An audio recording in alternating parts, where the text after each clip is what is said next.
Another day, another box score watching episode. We're at episode number 62. We had a lot of games tonight, 11 of them exactly. We got a lot to go through, a lot to recap tonight, so get ready for a longer one. And if you enjoy recaps, NBA content and everything around the NBA, be sure to leave a like, comment, subscribe, and let's hop into this shit with the Cavs defeating the Bucks at home. And what a game it was. The Cavs got off to a huge lead. They were up by as much as 26 points. Then the Bucks chirped in bit by bit, and it was quite a close one and a little nervy one for the Cavs, but they got it done eventually.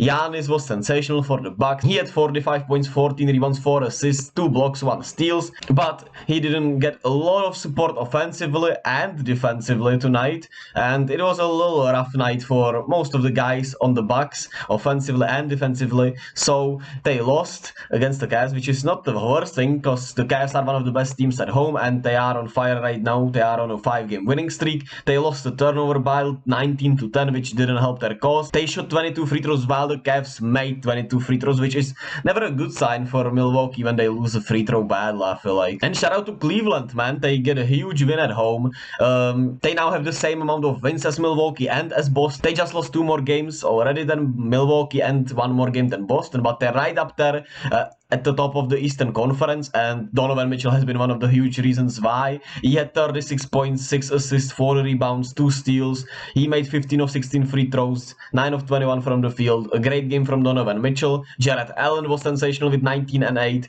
and Kevin Love was sensational as he filled in for Evan Mobley, who was in foul trouble for most of the game thanks to Giannis, and Kevin Love stepped up and played a really great game. 9 points, 9 rebounds, 5 assists, plus 17 off the bench in his 29 minutes. Shout out to K Love, man. A great game for the Cavs. They had a scare late, but they got it done, and they can realistically catch up to these guys soon at the top of the Eastern Conference. Alright, then we head to Philly as the Sixers blow out the Pistons. And not much to say here really for me. Jaden Ivey was 18 points, 7 of 18, not the best game from him, and well, nobody really showed up for the Pistons, I suppose. Jalen Duren was 7 and 8 and 4, which is cool, but yeah, it was a rough one for the Pistons, but they are playing one of the hottest teams in the league. Also, the Sixers now on a 6-game winning streak, all game played at home. They had a great schedule as of right now. Joel Embiid has been great. Their defense has been sensational during this stretch. During this win streak, the Philadelphia 76ers have been the 3rd best defense, 11th best offense, and they have been the best team overall in net rating. So they have been playing some really good basketball, especially on the defensive side of the basketball. Tobias Harris has been efficient as hell. He has been sensational during this win streak, and everyone is playing pretty much really great basketball, and they are, getting up there also in the standings, and they took advantage of their pretty great schedule. Then we head to Atlanta as the Hawks and lose at home to the Bulls. And Chicago on a back-to-back night is a game that you just should not lose as the Hawks, as the Hawks, but hey, you lost. The big 3 for the Chicago Bulls played pretty solid, and DeMar had 28, Nikola Vucevic had 20, Zach LaVine had 22, so that's kinda rough, but it was all about the bench. Ayo Dosunmu hit the game winner after John Collins bubbled the rebound, and yeah, it was nasty discourse on Twitter, and some of the nastiest things I have ever seen, because celebrating on top of someone you just scored on is absolutely insane, but it happened, and it's kinda hilarious, kinda sad, but yeah, John Collins had a rough night yesterday. Well, yeah, he's once again in trade rumors. He was pretty bad tonight. He bobbled that rebound, which would have at least had them going to overtime, and he got celebrated on, which probably never happened before. So tough night for John Collins. Tough night for John Collins right there. But what can you do, right? Onyeka Okongwu stepped up in Clint Capella's shoes. He was 18 and 11 with 5 blocks, so shout out to him. Trae Young shot 7 of 14 from the 3-point line, so that is great to see. He didn't finish the game strong. He started off hot, but at the same time, he kept them afloat while they were down in that first half. AJ Griffin was sensational. He had 14 points, but it was just not enough for the Hawks, and a really bad loss for them. Then we had to Boston as my frisky Pacers, beat the Celtics in TD Garden. And first, I want to give huge shoutouts to my Pacers. The frisky Pacers have been in a lot of games. They blow a lot of games, but they come back in a lot of games, and they are one of the teams that is in most of the games, which is insane. And they are one hell of a team, because they were up by 30 in that first half against the Celtics. They were up by by 20 for most of the game. Then they blew it in that third and fourth quarter almost, but they got it done in the end. Tyrese Halliburton came up clutch. He had a great game in the Garden. He was 33 points, 8 assists to no look assist. He was 12 of 24 from the field, 6 of 13 from the 3-point line, and just a great game from him. Chris Duarte had a pretty great game off the bench, which is great to see in his limited minutes in return from injury. And they just ran the Celtics out the floor in that first half, but then they kinda just started missing. Still played at that huge pace, which led the Celtics to come back in it, but they got it done eventually, and I'm happy for them because they are a good team, but they probably need to learn how to slow down a bit when things don't go as well. Experience will do that for them, hopefully. As for the Celtics, Jason Tatum was back. He had 41 points. He was pretty solid himself, but as I said, they were down for most of the game, and not much positive can be taken away from this last stretch that they have been on. During these last 10 games that we have played, they have been the worst. They have been the worst offensive team in the league. They have the worst offensive rating in the whole league, which is pretty insane. But I mean, it happens, right? And the Celtics have been cold, and they have shot the ball so well to start the season. It makes sense that they get cold, but they got cold well. They got cold way too much, and they are now struggling a little bit. Second seed in the East now with just one game, half a game ahead of the Cavs, but we'll see how they bounce back if the offense can get back rolling. Then we head to Brooklyn as the Warriors get embarrassed in New York again on back-to-back night. Then we head to New York again as the Raptors finally snapped their losing streak in Madison Square Garden against the Knicks that were on a winning streak. And what a top performance by Pascal Siakam, man. 52 points, 9 rebounds, 7 assists in the Garden, just 1 turnover, 17 of 25 from the field, 16 of 18 from the free throw line. Old school game from Pascal Siakam, one of the best games we have seen in the Garden in a long time, and just a much needed performance for the Raptors to finally get a win. Their defense was once again better with OG Anunoby there, and their offense got carried by Pascal Siakam, who scored 52 points, man.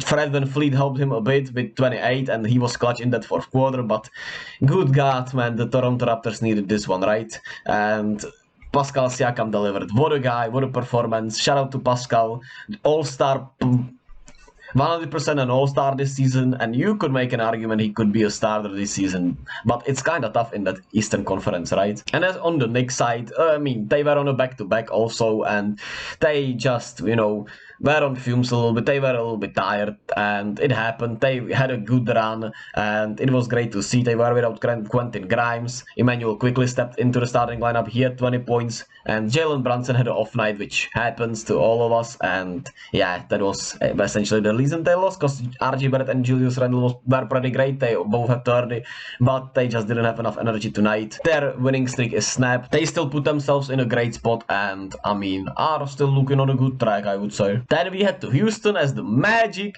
win again, and they beat the Rockets. And the Magic might be another frisky team. Paolo with 23 points, 13 rebounds, 3 assists. Franz Wagner was 25 points, 9 of 15 from the field. Markel Fultz and Cole Anthony once again played some solid basketball games, and they have been both just great additions to this team again, as they, you know, came back from injury, and they really helped stabilize this team, and the team is looking up. They could be sneaky, you know, maybe even trade partners during the trade deadline, and they could make a move in the offseason. And they are, you know, things are looking up in Orlando, which is nice. But on the other side, Houston, the offense has been real bad and real weird, and the defense has been fine and better, but also kinda inconsistent, right? So Houston has a lot of bad things going on, but they're developing. They will get good draft pick, and hopefully they can find a way to finally mash it next year better. Then we head to Minnesota as the Mavs avenged their loss against the T-Wolves, and this was a grinded out battle, but the Mavs got to the free throw line a bunch. They had 27 free throws, made 23 of them, while the T-Wolves had 7 of 10, which is not the nicest thing. They also made less threes, so it was a rough night for the T-Wolves outside and on the free throw line, and the Mavs took advantage of that. And Luka was sensational with 25 points, 9 rebounds, 10 assists, 3 steals. just a great game from him. Other people contributed in some ways. Tim Hardaway especially had 21, Spencer Dinwiddie with 19, and they get a win they needed. And it's the same old thing with the Mavs, right? Well, Minnesota, they got back Rudy Gobert. He had 19 and 15 with 2 steals, 2 blocks. He was pretty solid, but the offense looked worse with him, right? We can all see that the offense looked quite limited with him, and it was pretty nasty. And yeah, I don't know what Minnesota wants to do, will do, but hey, they lose. They won the game before. Austin Rivers is still playing some solid basketball, especially offensively. D'Lo has been good. He was not great tonight. He didn't make a 3. He was 4 of 13. Anthony Edwards has shown much more better all-around game, which is great. So things are looking more up than down in Minnesota, but it's still a weird scene there, right? Then we head to OKC as the Thunder win another game against the Blazers at home. And this was another, that series game that they do now when the teams play 2 games against each other back-to-back, but it's not on a back-to-back night. And the Blazers lost on a heartbreak the game before on that Shea game winner, and tonight they were just the worst team. The starting backcourt didn't help because Damian Lillard and Anthony Simons combined for 10 of 30 from the field. They combined for 6 of 20 from the 3-point line. They were 28 points just. They didn't play their best game, and they were still in this game. They could have won this game, but they just didn't get their best effort overall. And a rough night for these two. Otherwise, the guys played pretty solid, and a rough loss, but hey, what can you do? But for the OKC Thunder, they get another win. They're, 14 and 18. They still, got an outside shot on the play-in. Shea, sensational again, 27 points, 6 rebounds, 6 assists. As I've said, he has not been as sensational as he has been to start the season, but he still is an incredible player. Luke Dort had 14, Jalen Williams had 15 and 4, and some all-around good performances for the Thunder, and they get another win, which is cool, right? They are competing, which is all we need to see from them. Then we head to Sacramento as the Kings blow out the Lakers. And for the Lakers, we had that LeBron injury scare. He finished the game. Hopefully he'll be fine, for the Christmas game, or that will be a bore fest against the Mavs. And he had 31, 6 and 11. He's still been great. Hopefully, they get some help around him. Well, of course, it's the same old story, but what can you do, right? The starters played pretty solid. The bench did pretty much nothing. So, yeah. A rough night for the Lakers, but the Kings are a great team, and they lost a game before this, so they needed to win this one. The starting lineup played great, and you got Kevin Huerter with 26, Domantas Sabonis had 13, 21, and 12, man. What a player he is, Jesus Christ. Keegan Murray had 23 points, Harrison Barnes had 20 points, you still had De'Aaron Fox with 22 points. That's a lot of points in the starting lineup. Still some contribution from the bench, and just a great win for the Kings after a rough loss. And last but not least, we had to LA as the Clippers blow out the Hornets. Yeah, and this was a rougher night for the Hornets, but they won the game before, right? So it doesn't matter. LaMelo still had a triple-double, 25, 11, and 12. 7 turnovers though, and he didn't shoot the ball well, but hey, he's the only thing they have, so at least he's having fun a little bit, and he's playing some fun basketball, but it's a rough watch. And the Clippers, Paul George and Kawhi played. They played great. Paul George with 22, 8 and 8, 2 blocks.